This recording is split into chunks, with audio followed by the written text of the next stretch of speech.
Hello and welcome to this presentation about the bite-sized Maths and English qualifications and units from City and Guilds that we offer alongside functional skills and other qualifications in England. There are two main groups of qualifications within what we commonly refer to as our bite-size offer: Mathematics and English Skills 3847 and the Principles of Using Mathematical Techniques and Principles of Using Written and Spoken English 3844. We'll run through how both of these suites of qualifications are structured, how they're assessed, as well as talking about some of the situations in which they might be used, including outlining and making just a few suggestions about how to navigate current funding rules in England. Firstly, what are they? Well, they are a flexible, focused and personalised framework for developing and recognising numeracy and literacy capabilities. They're designed to complement more high-stakes qualifications in Maths and English, such as functional skills and GCSE, but not to compete with them. They provide the space for a deeper dive into the specific areas of the curriculum. They can be used to help build learners' confidence, and they can be used to support as little or as much contextualised learning as circumstances might require. There are two main suites of bite-sized qualifications, both of which were first introduced in 2013. On the left is Mathematics and English Skills, a collection of small units that each focus on a specific area of the adult numeracy or adult literacy curriculum. Each unit can be recognised as a qualification in its own right, although they can also be grouped into larger themed awards and certificates. And on the right is the Principles of suite, which again covers substantive parts of the numeracy and literacy standards, but with a focus on receptive skills, knowledge and understanding. Unlike Mathematics English Skills, there's no portfolio assessments. Learners instead sit an on-screen test, but unlike functional skills, the marking is fully automated, so provisional results are available instantly. The Principles of Suite inevitably cannot assess everything and is available at Entry 3, Level 1 and Level 2. So let's look a little bit more closely at 3847. This is the basic structure. There are 5 levels, 3 sizes, all of which is portfolio assessed, so really flexible and easy to tailor to learners' interests and whatever else it might be that they're working towards. These are the building blocks for maths, 55 units in total, each one representing a coherent or accessible aspect of the adult numeracy standards Entry 1, Entry 2, Entry 3, Level 1 and Level 2. A themed award will cover a broader area of the standards, such as number, measure, shape and space or handling data, whereas a certificate will include units across all of these. And these are the building blocks for English, 45 units in total, again representing a coherent or accessible aspect of the adult literacy standards at Entry 1, Entry 2, Entry 3, Level 1 and Level 2. It was easier to make these more equally sized. Again, there are themed awards in reading, in writing, as well as in speaking and listening, and then a certificate encompassing all 3. The units, as we said, are the building blocks. Each unit can stand on its own, but in practice they tend to be combined together. The themed awards and certificates allow these combinations of achievement to be recognised. The certificate, if we're honest, has relatively little take-up, but can be used, for example, to show incremental progress, where a high-stakes exam such as functional skills or GCSE isn't necessarily suitable. The core curriculum provides context for all of these units. All of the outcomes and assessment criteria are derived from the adult numeracy, adult literacy standards, and we've included curriculum references alongside each of the assessment criteria, so there is a clear line of sight across to these underlying expectations. The logbook documents are not mandatory, but if you are using a paper-based system for logging and tracking evidence, it's probably easier in most cases to use these rather than try to reinvent the wheel with your own version.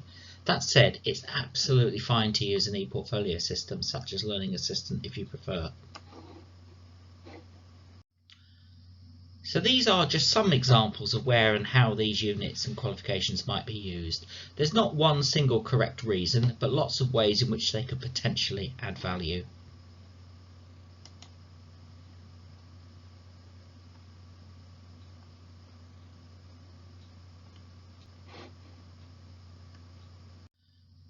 Portfolio building and assessment can be both liberating and, for those practitioners more used to exam type assessment, sometimes a little unnerving.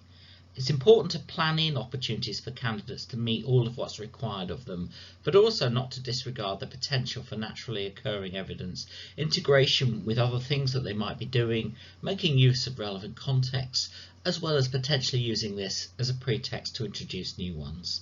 Anyone schooled in the world of NVQs will be familiar, very familiar probably, with the principles of authenticating and referencing evidence, and also with the idea that a piece of work will often hit more than one criterion or even more than one unit. The key thing here is having a reliable and robust system for referencing evidence, so assessors are consistent in their practice, but also so internal and external quality assurers can follow and see how decisions were arrived at. Work packs are an additional resource, an off-the-shelf solution or a source of ideas to help build your own evidence gathering activities. The documents are password protected in case you want to use them as unseen assignments and because they include some worked examples. However, anyone with access to our walled garden will be able to obtain the passwords from the catalogue page for maths and English skills.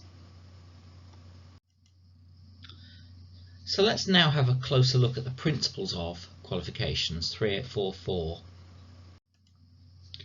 Here's the outline structure. All of these qualifications, as you can see, involve a one-off summative assessment that's relatively quick to administer and has results available immediately because the test questions are fixed response. Nevertheless, learners are assumed to have followed a substantive programme of learning before attempting the test, and certainly any funding expectations will be based around that. One reason for using these qualifications might be to demonstrate resilience and security of knowledge, as well as the ability to cope with exam type assessment if learners are going on towards a more high stakes qualification where that becomes the norm. The handbook in each case sets out precisely what's covered at each level and how each test is structured. Unlike mathematics and English skills, the whole qualification in each case is one unit, although each of the learning outcomes and assessment criteria are ultimately derived from the adult numeracy, adult literacy standards. So again, the core curriculum documents are required of reading, and we've included curriculum references alongside each of the assessment criteria. Maths actually has two tests, one where a calculator may be used and one non-calculator test. But unlike functional skills maths, the two tests are completely separate on the evolved testing system, so they don't have to be completed back to back, although candidates must ultimately achieve a pass in both to be awarded the qualification.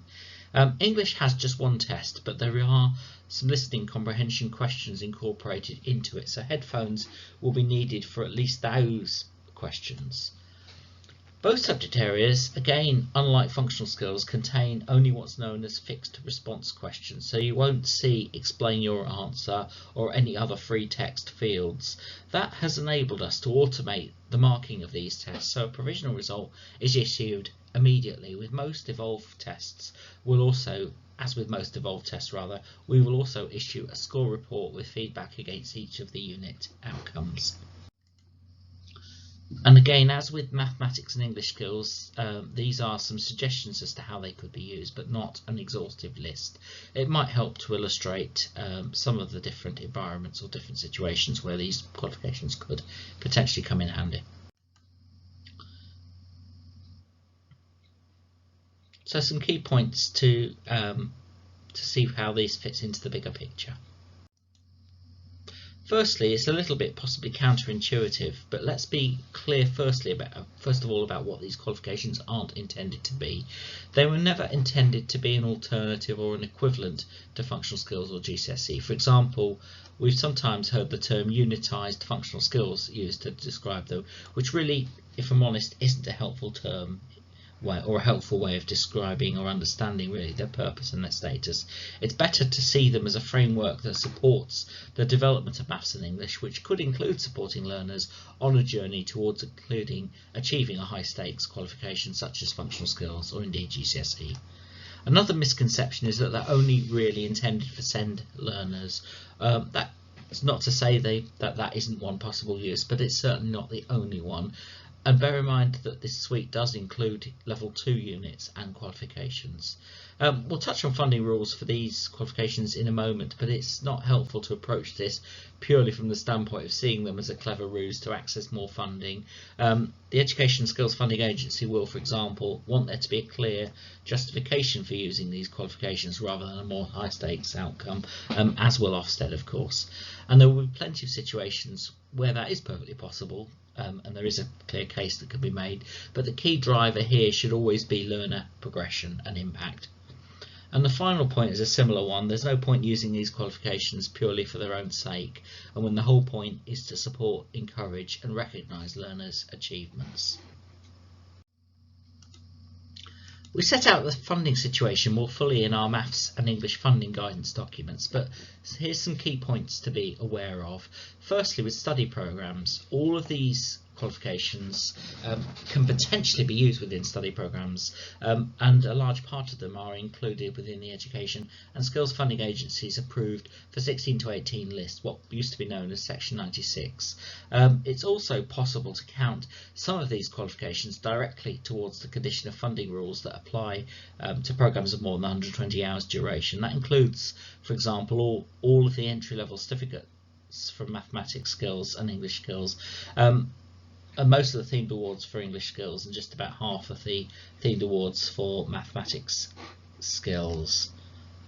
Again, just to be clear, not counting directly towards the condition of funding doesn't mean qualifications cannot be used, because in practice learners on a full-time programme are likely to be on a trajectory towards either functional skills or GCSE, or indeed an ESOL qualification where that's appropriate.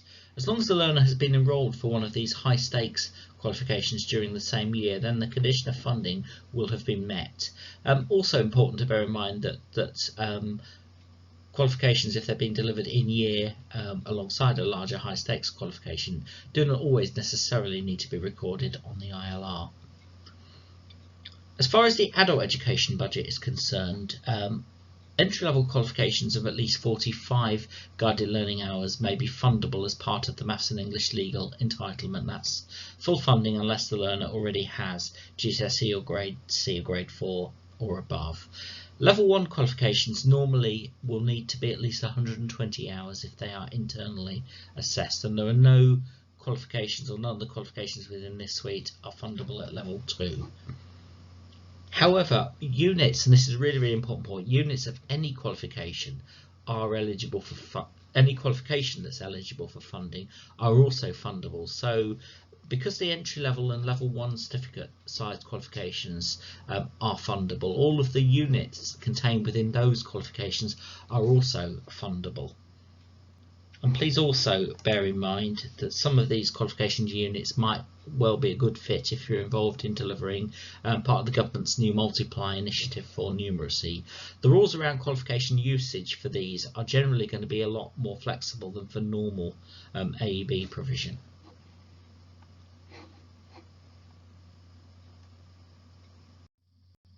Okay, so that's the qualifications. What about teaching and learning resources that might be used to support learners working towards them?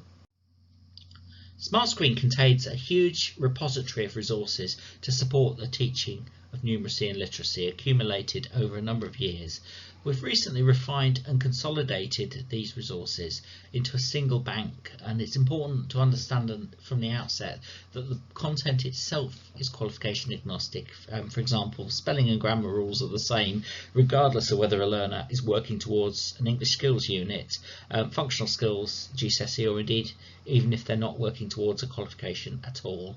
However, alongside this mammoth bank of resources with videos, interactive resources, worksheets, card sorts, you name it, we also provide a series of qualification and level specific resource guides so you can quickly pick out anything of particular relevance. Here we see an example of a resource guide taken here from entry-level English reading. The units, learning outcomes and assessment criteria are displayed in the first two columns alongside a number of identified resources from the bank and some suggestions for using them. These are pre-populated resource banks for both mathematics skills and English skills across all 5 levels, as well as a separate set that go through each of the functional skills subject content statements. SmartScreen operates on a centre subscription model, so you would buy access to the content as an organisation and then have unlimited logins and access for the duration of that subscription. A digital solutions team can advise on costs and the practicalities of getting set up. So that's the end of the presentation. I'd like to thank you for your attention and point out that there is other information available from Setting Goals here if you are looking for it. But thank you again.